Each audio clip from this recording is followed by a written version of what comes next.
You can get lung cancer without smoking. I'm a doctor. Let me explain. A new study found that air pollution causes lung cancer.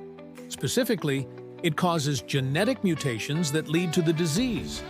And it's happening in people who have never smoked. For the study, researchers looked at 10,000 people with lung cancer and compared their DNA to 10,000 people without the disease. They found that people with lung cancer had a specific genetic mutation linked to air pollution. And this was true across all ethnicities and genders. What's really alarming is that these mutations are becoming more common, especially in women and people under 50. This is a rapidly growing health concern. We know that air pollution is a problem. We can see it in the skies over major cities. But this study shows that it's also a silent killer, causing cancer in people who are not smokers. If we want to understand and prevent lung cancer, we need to consider the air we breathe.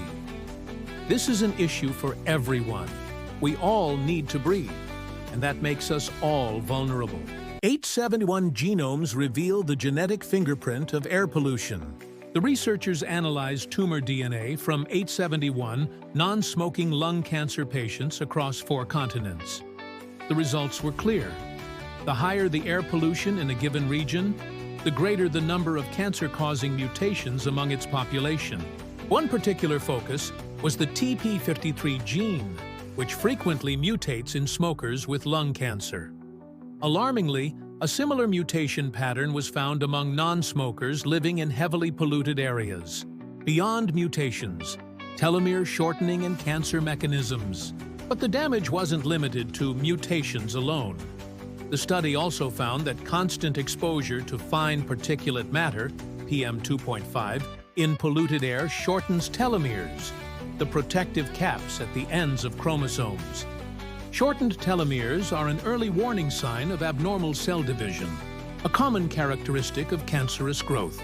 Dr. Maria Teresa Landi, an epidemiologist at the U.S. National Cancer Institute, commented, "We're facing a phenomenon that requires global research efforts to unravel its complex mechanisms before it escalates into a larger public health crisis." Between science and environmental policy, where does the real danger lie? As smoking rates decline in developed nations, the percentage of lung cancer cases among non-smokers, especially those with adenocarcinoma, the most common lung cancer subtype, continues to rise. Current estimates suggest that 10% to 25% of all new lung cancer cases are now found in people who have never smoked a cigarette.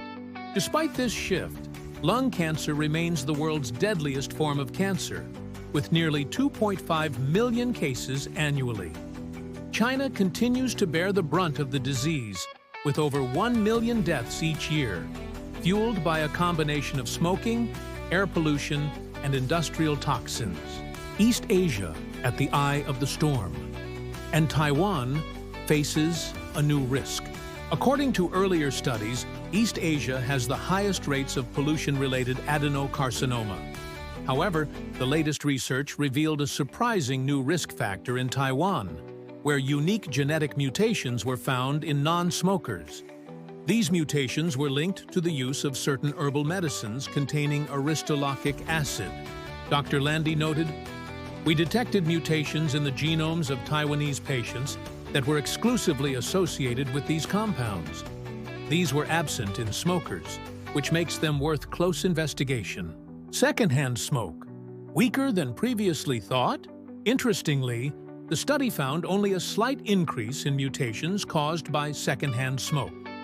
This suggests that other environmental factors, possibly underexplored, may play a more significant role in the rising cancer rates among non-smokers.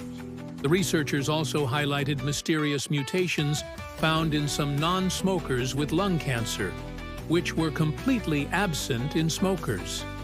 This has prompted a new series of investigations to decode the origins and progression of these unknown genetic anomalies.